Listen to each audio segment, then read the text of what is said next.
Good morning. Welcome to New Hope. If you haven't figured it out by now, we are going to be talking about the police.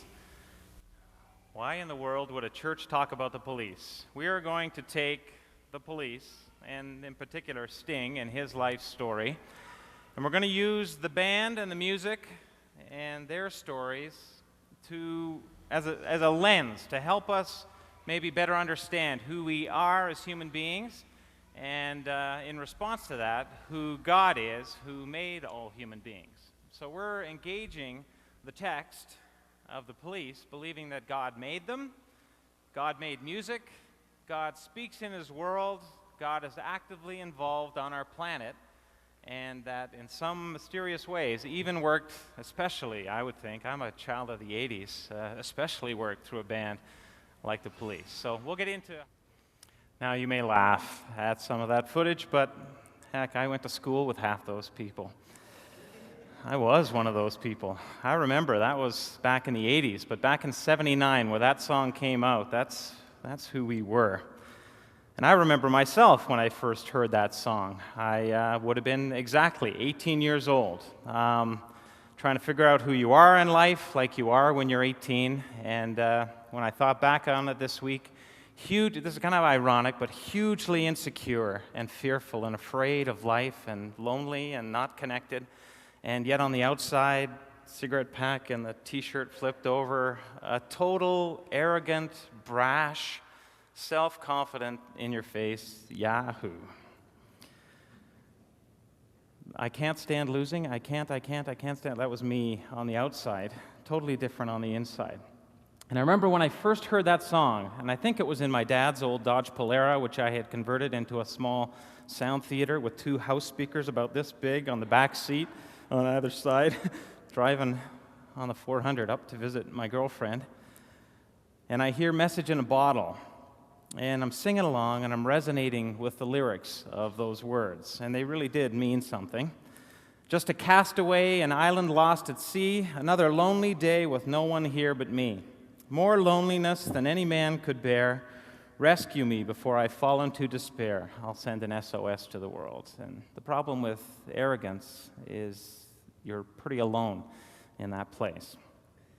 And I still remember when, just jiving to this song, it gets to that last verse, and he sort of does the twist in the lyrics, and it just sort of caught my breath, or took my breath away, where the song says, walked out this morning, don't believe what I saw, 100 billion bottles washed up on the shore. Seems I'm not alone at being alone. 100 billion castaways looking for a home. I thought, that is true, and I'm one of them. I was one of them, and I am one of them. No wonder the police sold millions of copies of that song.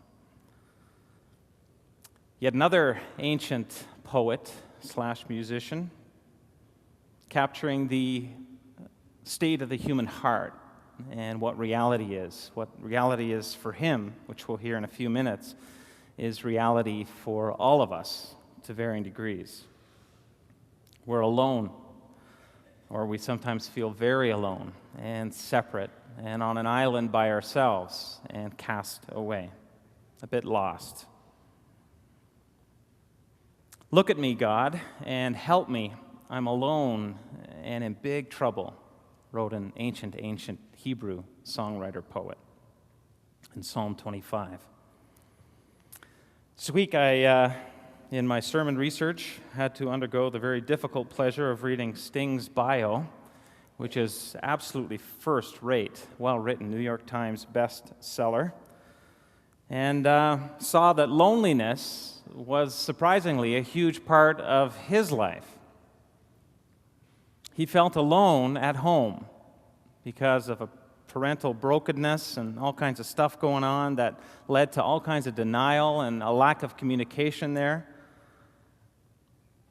He felt alone in his bands, in his early bands, and even in the police, which is why the band ended so quickly for such a successful band, because he felt like he was being a bit of a fake, or he couldn't fully be himself. He didn't feel like he was a part of the community of those bands. It's always a bit of a compromise for him. And he also felt alone, as you read his story, in his early relationships with women in his life. Perhaps, he writes in the book, I should have made a living as a spy.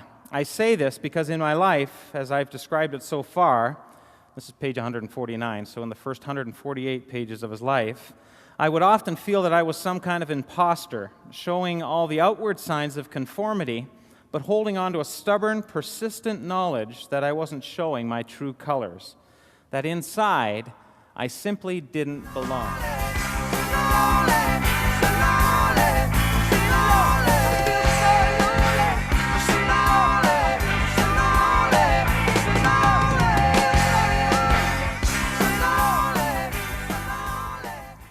As I'm reading his thoughts and his expressions of loneliness, a loneliness that sort of walked with him through most of his early life, I found this part of me wanting to preach at the book, but we're not alone, and you're not alone, and I'm not alone, and there maybe is another way.